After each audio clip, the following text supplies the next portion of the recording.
Hello friend, कैसे आप लोग। टीचर ड्रीम 360 प्लेटफॉर्म की तरफ से प्यार भरा नमस्कार। मेरे प्यारे दोस्त, प्यारे छात्र, सीटेट जुलाई 2024 7 जुलाई को जो हमारा एग्जाम होने वाला है उसकी सीडीपी की आज की क्लास 4 क्लास स्टार्ट हो रही है। पिछली क्लास फर्स्ट, क्लास सेकंड और क्लास थर्ड हमारे प्लेलिस्ट के चैनल में जाइए, वहाँ से देख लीजिए series by series, sequence by sequence. हमारा लक्ष्य है कि सीडीपी में 30/30 टारगेट का। बाल विकास एवं शिक्षा शास्त्र बहुत महत्वपूर्ण भूमिका निभाती है हिंदी में सीटेट की एग्जाम के अंदर।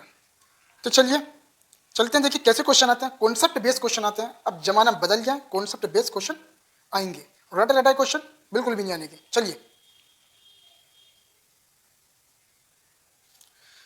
देखिए पहला क्वेश्चन क्या कहता है हमारा कि राष्ट्रीय शिक्षा नीति 2020 किस पर जोर देती है।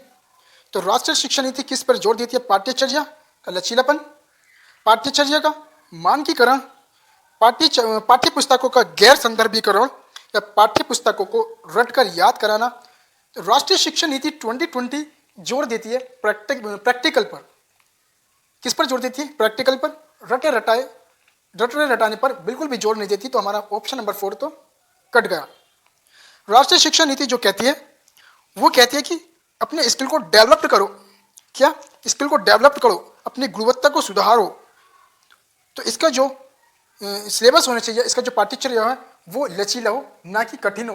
कठिन नहीं होना चाहिए, लचीला। पाठ्यचर्या क्या होनी चाहिए? पाठ्यचर्या का लचीलापन। राष्ट्रीय शिक्षा नीति 2020 इस पर बहुत जोर दे रही है। Option number first is right option. चलिए नेक्स्ट क्वेश्चन क्या कहते हैं। नेक्स्ट क्वेश्चन हमारा कहता है कि मूल्यांकन का केंद्र क्या होना चाहिए। क्या मूल्यांकन का केंद्र क्या होना चाहिए? अधिगमकर्ता क्या नहीं कर सकता, इसका चित्रण करना। कक्षा के दूसरे बच्चों की तुलना में अधिगमकर्ता के प्रदर्शन का स्पष्टीकरण करना। तुलना तो बिल्कुल भी नहीं करनी एक दूसरे से, नेगेटिव है। मानक वर्ग के में बच्चों की लैबलिंग करना, this is very wrong answer. Labelling बच्चों की बिल्कुल भी नहीं करनी। फोर्थ ऑप्शन, अधिगमकर्ता क्या और कैसे सीख रहा है इसका वर्णन करना। तो friend option number 4 is very very correct option. आपको पॉजिटिव टैगवर्ड दिखाई देगा कि अधिगमकर्ता क्या और कैसे सीख रहा है इसका वर्णन करना चाहिए। मूल्यांकन का केंद्र यही होता है। ऑप्शन नंबर 13 का fourth option is correct option. Next question देखिए।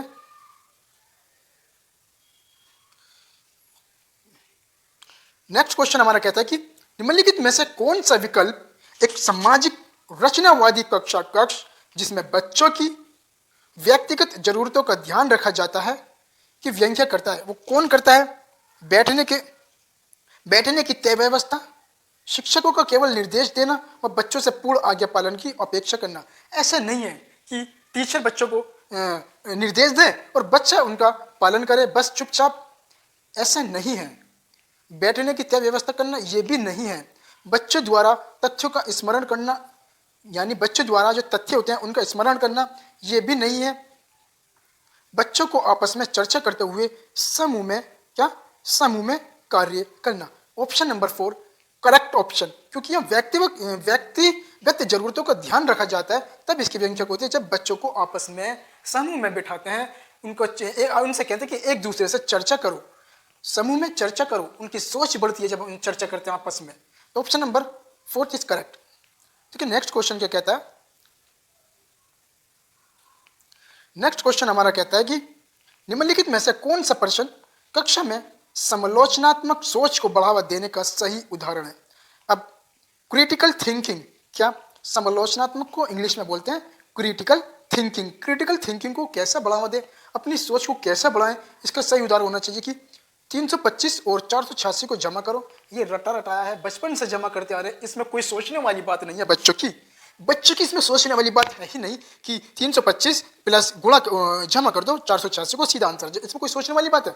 आपको भी दिखाई दे रहा है इसमें कोई सोचने वाली बात नहीं है, ये तो है ही नहीं। सेकंड क्वेश्चन ऑप्शन, बाल विवाह प्रतिबंध अधिनियम किस वर्ष में पारित किया गया।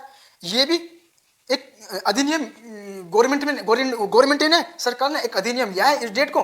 तो इसमें पूछ रहे कि कौन सी डेट को अधिनियम पारित किया गया था। ये भी रटा रटाया क्वेश्चन है, डायरेक्ट क्वेश्चन है, तो ये भी सोचने वाली बात नहीं है। आते हैं थर्ड, शोषण को परिभाषित कीजिए। एक डेफिनेशन याद कर लो और वो रटी रटाई याद करके कॉपी में बुक में से देखो, याद करो और रटी रटाई डेफिनेशन को डिफाइन कर दो, इसमें भी सोचने वाली बात नहीं है।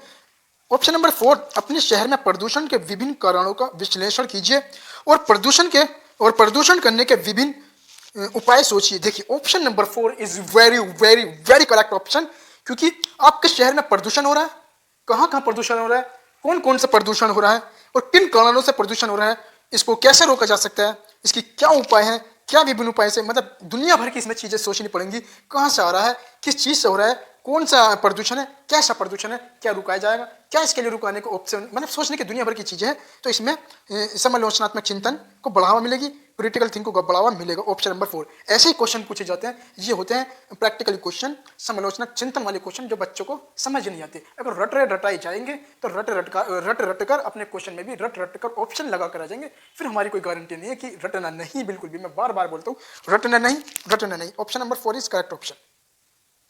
ठीक है, नेक्स्ट क्वेश्चन क्या कहता है, निम्न में से कौन सा विद्यालयों में समावेशन की संस्कृति को दर्शाता है। तो देखो समावेशन का पहले आप मीनिंग समझ लो।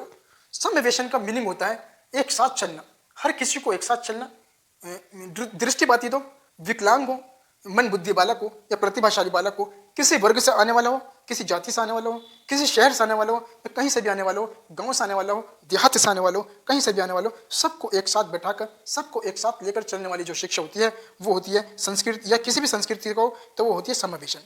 ठीक, समावेशन को इंग्लिश में इंक्लूसिव कहते हैं। तो निम्न में से कौन सा विद्यालयों में समावेशन की संस्कृति को दर्शाता है। विद्यार्थियों की जरूरतों को पूरा करने के लिए विभेदी आकलन को बढ़ावा दिया जाता है, विभिन्नता और विविध परिप्रेक्ष्य को हतोत्साहित किया जाता है। नहीं, यह क्या, विभिन्नता और विविध परिप्रेक्ष्य को हतोत्साहित, यानी हतोत्साहित बिल्कुल ही नेगेटिव टैग वर्ड है, हतोत्साहित नहीं किया जाता। ऑप्शन नंबर 2 तो यही गलत हो गया। विद्यालयों में कुछ विद्यार्थी ही अभिवादित और सम्मानित महसूस करते हैं। मैंने क्या बताया था, समावेशन एक साथ, तो कोई भी यहाँ पर सम्मानित महसूस नहीं करते, अभिवादित महसूस नहीं करते। ऑप्शन नंबर 3 भी गलत। 4, विद्यार्थियों को उनकी योग्यताओं के आधार पर स्थायी समानों में बांटा जाता है। यहाँ पर समावेशी शिक्षा में बांटने की कहीं गुंजाइश ही नहीं है, कहीं से कहीं भी गुंजाइश है नहीं समावेशी के अंदर बांटने की, तो ये भी गलत है। ऑप्शन नंबर 1 इज करेक्ट, क्योंकि विद्यार्थियों की जरूरतों को पूरा करने के लिए विभेदी आकलन को बढ़ावा दिया जाता है। तो इसको थोड़ा सा मैं समझा दूं अगर आपको, कि विद्यार्थियों की जरूरतों को पूरा करने के लिए विभेदी आकलन को बढ़ावा दिया जाना चाहिए, क्योंकि विभिन्नता, विविधता एवं परिप्रेक्ष्य को प्रोत्साहित करना, सभी को समान रूप से सीखने के अवसर देना, सभी को समान रूप से आगे बढ़ने के अवसर देना, सभी को समान रूप से विद्यालयों में आने का कहना, और विद्यालय में समावेशन की संस्कृति को दर्शाते हैं। समझ गए, ये पॉइंट याद कर लो ना, समावेशन के कैसे भी क्वेश्चन आ जाए ठीक हो जाएगा। Option number 1 is correct option. देखिए नेक्स्ट क्वेश्चन क्या कहता है हमारा, संस्कृति रूप से विविध विद्यार्थियों वाली कक्षा में एक शिक्षक को निम्नलिखित में से किससे बचना चाहिए। यानी सांस्कृतिक रूप से विविध विद्यार्थी, यानी विभिन्न विद्यार्थियों वाली कक्षा में, यानी एक कक्षा है उसमें विभिन्न विद्यार्थी बैठे हैं, अलग अलग छात्र बैठे हैं, तो शिक्षक को इन 4 ऑप्शन में से किस ऑप्शन से बचना चाहिए। चर्चा में विविध संस्कृतियों के उदाहरण लाना, ये तो इससे बचना नहीं चाहिए, चर्चा करनी चाहिए संस्कृतियों के बारे में। ठीक, प्रभावी संस्कृति के लिए उपयुक्त पाठ्यक्रम और शिक्षण शैली विकसित करना, विद्यार्थियों को अपनी संस्कृति की अनूठी विशेषताओं को साझा करने के लिए प्रोत्साहित करना, अपनी संस्कृति को प्रोत्साहित कर सकते हैं, साझा कर सकते हैं, ये भी है, इससे भी नहीं बचना चाहिए, इससे भी नहीं बचना चाहिए। विद्यार्थियों के बीच सम्मान और स्वीकृति को बढ़ावा देना, विद्यार्थियों को सम्मान देना चाहिए, स्वीकृति देनी चाहिए, बढ़ावा देना चाहिए, इससे भी नहीं बचना चाहिए, लेकिन ऑप्शन नंबर 2 से बचना चाहिए। प्रभावी संस्कृति के लिए उपयुक्त पाठ्यक्रम और शिक्षण शैली विकसित करना चाहिए, इससे एक शिक्षक को बचना चाहिए। नेक्स्ट क्वेश्चन, नेक्स्ट क्वेश्चन क्या कहता है हमारा, निम्नलिखित में से किससे विद्यार्थी को अक्षरों और शब्दों को पढ़ने में, उनकी व्याख्या करने और उन्हें समझने की क्षमता सीधे प्रभावित होती है। गुणज वैकल्य, लेखन वैकल्य, वाचन वैकल्य या गति समन्वय वैकल्य। ऑप्शन नंबर, गुणज वैकल्य क्या होता है, जिसमें कैलकुलेशन होती है, जिसमें मैथ्स की कैलकुलेशन करने में विद्यार्थियों को दिक्कत होती है, वो होती है गुणज वैकल्य। लेखन वैकल्य, जिसमें लिखने में दिक्कत होती है बच्चों को, जिससे लिखा नहीं जाता, उसे लेखन वैफल्य बोलते हैं। लेकिन अक्षरों को पढ़ने, शब्दों को पढ़ने और व्यांग्य करने में अगर अक्षमता हो रही है, नहीं पढ़ा जा रहा, हार्ड है, तो उसको वाचन वैफल्य बोला जाता है। आप ऑप्शन से भी समझ गए, वाचन मतलब बोलना, व्यांग्य करना, तो इसका जो राइट ऑप्शन है वाचन वैकल्य। नेक्स्ट क्वेश्चन, गति दिव्यांगता वाले विद्यार्थियों का सफल समावेशन सुनिश्चित करने के लिए निम्न में से किससे बचना महत्वपूर्ण है? ऊपरी मंजिल पर कक्षाओं, पुस्तकालयों और प्रयोगशालाओं का आवंटन करना, विद्यालयों के सभी क्षेत्रों को रैंप और लिफ्टों से समतल करना, विद्यार्थियों की आवश्यकताओं के अनुसार अनुकूलन करना और बैठने की व्यवस्था में उचित समायोजन करना, ये भी ठीक है। विद्यार्थियों की आवश्यकताओं के अनुसार अनुकूलन करना, ये भी विद्यार्थियों की अनुकूलन करना चाहिए उनकी आवश्यकता के अनुसार, क्योंकि वे दिव्यांग होते हैं, उनसे पैरों में दिक्कत होती है दिव्यांगता से। विद्यालयों के सभी क्षेत्रों को रैंप रपटने से होती है, ताकि उनकी व्हील चेयर जो होती है आराम से ऊपर रैंप से लिफ्ट हो जाए और रैंप से आराम से चढ़ जाए, तो ये भी होना चाहिए। लेकिन ऊपरी मंजिल पर कक्षाओं को, पुस्तकालयों को, प्रयोगशालाओं का निर्माण करना, ये गलत है गतिक दिव्यांग वाले विद्यार्थियों के लिए। Option number first is right option इस क्वेश्चन का। नेक्स्ट क्वेश्चन क्या कहता है, निम्नलिखित में से कौन सी सृजनात्मक विद्यार्थी की पहचान संबंधी विशेषता नहीं है? तो पहले सृजनात्मक विद्यार्थी की पहचान संबंधी विशेषता जो नहीं है, उच्च कार्यक्रम समस्या, अभिसारी सोच, नवचारी प्रयोग, जिज्ञासा की प्रबलता। देखो सृजनात्मक इंटेलिजेंट विद्यार्थी, ठीक, सृजनात्मक प्रतिभाशाली विद्यार्थी इंटेलिजेंट जो होते हैं, तो उच्च क्रम समस्या समाधान करते हैं वे, ये तो इनकी विशेषता है। नवचारी प्रयोग करते हैं, ये भी विशेषता है।